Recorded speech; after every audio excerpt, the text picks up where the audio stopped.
What happened after Frank went home, doing the intelligent thing after our debacle in South Carolina? So I went back to the office, and I guess less than like 24 hours after, Vice President of our division told us that he thanked us for our valiant effort to prevent a disaster. And he told me the disaster was inevitable. And I wrote a new memo.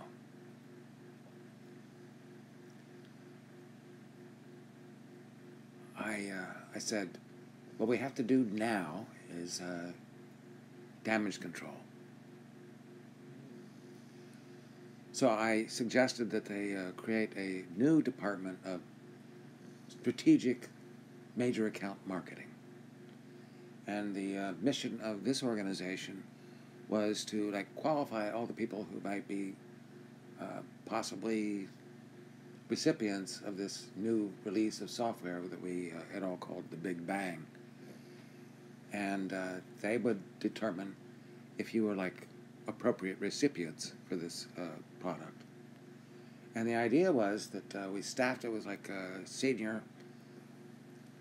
senior people, and they would examine whoever was coming in to try to buy this product, and they would determine in every case that they were not appropriate.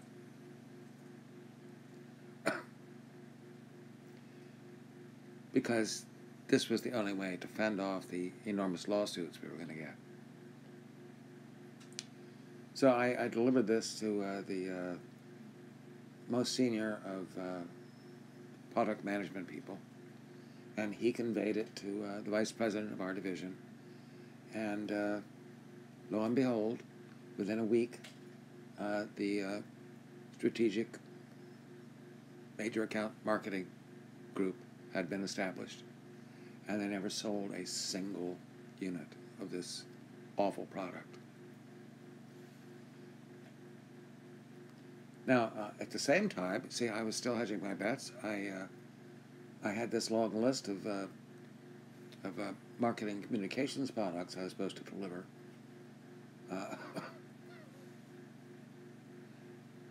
And I actually did have the nerve to walk into the office of the vice president, and I put them all down on his desk, all the marketing communications products. And I said, I made my date. I said, and nobody else has, right? And I left. So, as it turned out,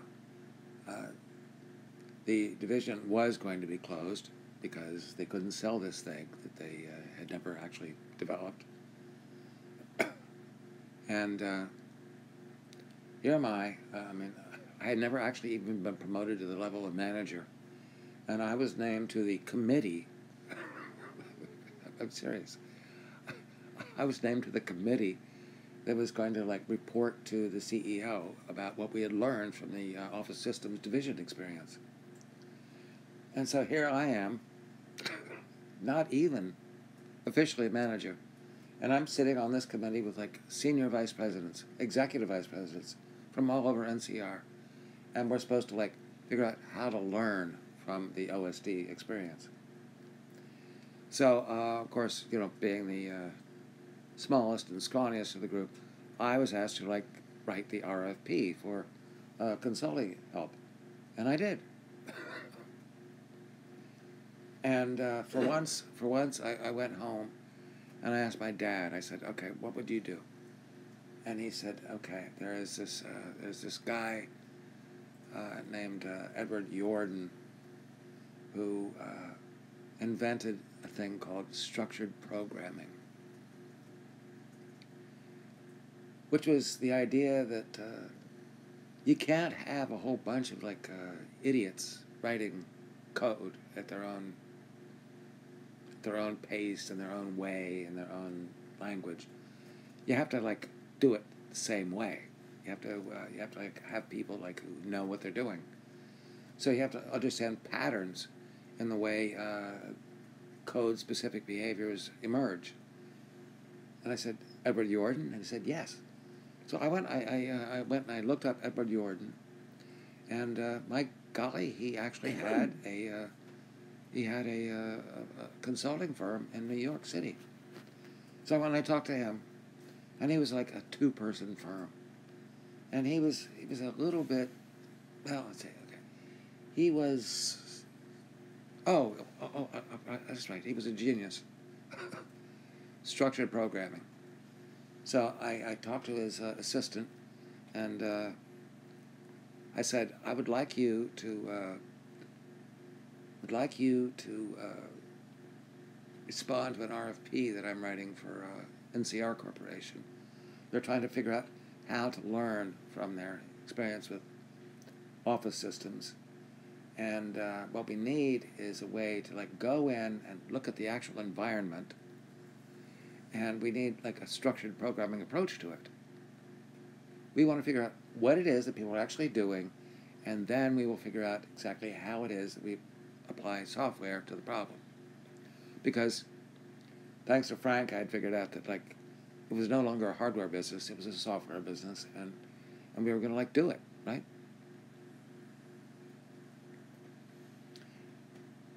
And so I got to meet the genius, Edward Yordan, who was the guy who later became famous for like sounding the alarm about Y2K. Anyhow, he agrees to submit a proposal, and I go back and I tell the committee that I've got Edward Yordan, who is the father of structured programming, and he could actually help us map the environments in objective terms that we're trying to like reach with our products. And I said, well, yeah, but we also have to have like some legitimate consultants. We have to have like SRI, Stanford Research Institute, and I'd worked with them in my time at the Office Systems Division. And we also need like a big 8 firm, you know, like Anderson, Coopers, whatever. I said, okay. So I sent the RFP to all of those people. And I have to tell you, it's like they're all listening to me.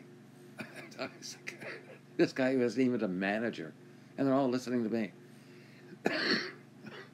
So what happens is we send the RFP to Coopers and Lybrand, to Stanford Research Institute, and to Edward Yordan.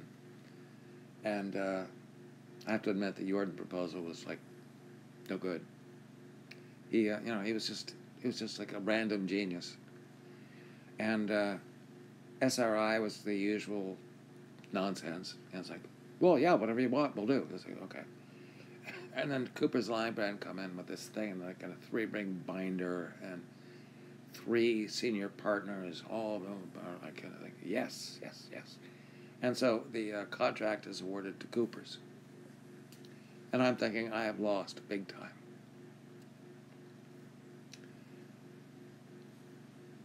Well, the long and short of it is I had enough time, because I was on this committee, to find jobs for everybody in my group. And somebody said, did you find a job for yourself? I said, no. I don't want a job here.